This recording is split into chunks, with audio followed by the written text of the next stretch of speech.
ये actually already out हो चुका है। हम वाई फिल्म से हैं सारे।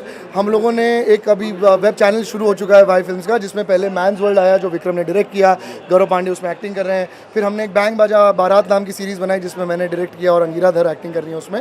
और ये आपको वाई फिल्म्स के चैनल पे यूट्यूब पे फ्री में देखने मिलेगा। इनके 4 एपिसोड हैं, हमारे 5 एपिसोड हैं। बहुत ही भयंकर रूप का कॉमेडी भी है और इमोशंस भी हैं और बहुत अच्छा सा एंटरटेनमेंट है। नहीं, एक्चुअली टू बी ऑनेस्ट मैं बहुत सालों से डायरेक्शन करना चाह रहा था। मैंने अनुराग बासु को बर्फी पे असिस्ट भी किया, मैंने सही परांजपे को पहले असिस्ट किया है। मैं लिख रहा हूँ काफ़ी सालों से, तो ये बस होते होते होगी, तो इंशाल्लाह और आगे डायरेक्ट करेंगे।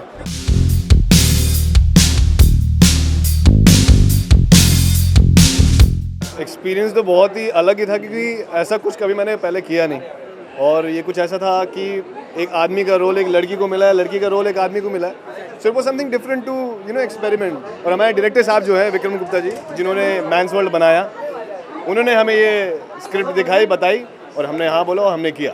बिल्कुल बिना डायरेक्टर के ये एक चीज़ बन नहीं सकती। तो एक एक्टर का इनपुट होता है और डायरेक्टर का सबसे ज़्यादा इनपुट होता है। तो वो दोनों इनपुट जब मिलते हैं तब जा कर के एक प्रोडक्ट निकलता है।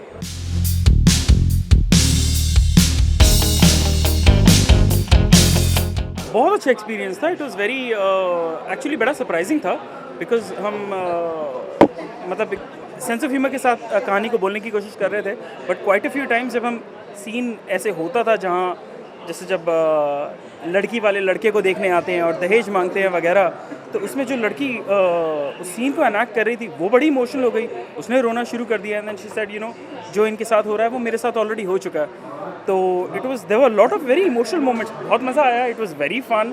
आई वाज ब्लेस्ड। आई मीन ऐसी कहानी के साथ I was blessed with an actor like Gaurav Pandey. You can't go wrong. कुछ गलत हो ही नहीं सकता था। यशराज वाज बहुत अच्छे प्रोड्यूसर्स थे। You can't ask for something better than that. So it was a lot of fun, very emotional जैसा कि मैंने कहा। So all in all brilliant, very nice experience. देखिए, I felt that honestly message देने का सबसे अच्छा तरीका ये होगा कि हम मैसेज ना दें। हम आपको सिर्फ एक ऐसी चीज़ दिखा रहे हैं जिसको देख के आप हंस रहे हैं। अगर जब आपकी हंसी ख़त्म होती है उसके बाद आप सोचने पे मजबूर हो जाते हैं। जैसा कि कई यूट्यूब कमेंट्स में हमने सुना है, कई लोगों ने कहा है कि यार मैं हंस रहा था, मुझे बड़ा गलत लग रहा था इस बात पे कि मैं हंस रहा हूँ। That exactly was the idea कि अगर हम बस आपको सोचने पे मजबूर कर देते हैं तो हमारा काम हो गया। फिर बात हो गई, क्योंकि अगर हम सिर्फ प्रीच करेंगे मुझे लगता है ज़्यादा रीच होगी नहीं। वो बड़ा सर्मन जैसा हो जाएगा, लेक्चर जैसा हो जाएगा। वो नहीं करना चाहते थे हम। तो of course the emotion was there. हमारे लिए ड्राइविंग फोर्स तो इमोशन ही था।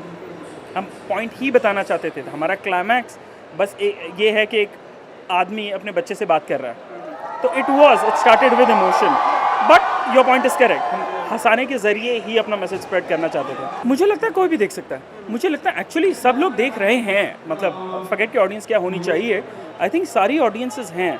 देयर आर सम एक बड़ी ही आई थिंक एक सीनियर सिटीजन जेंटलमैन का कमेंट है यूट्यूब पर कहीं पर, जहाँ उन्होंने कहा कि मेरी तो पूरी लाइफ निकल गई, काश ये सीरीज़ का मैसेज मुझे पहले मिला होता।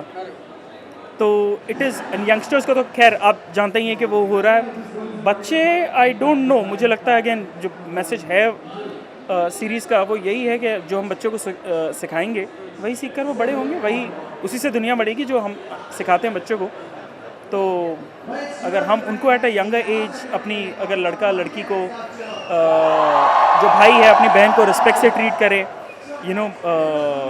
अदब से ट्रीट करे, I don't think we'll have a problem with feminism. इसकी प्रॉब्लम रहेगी नहीं।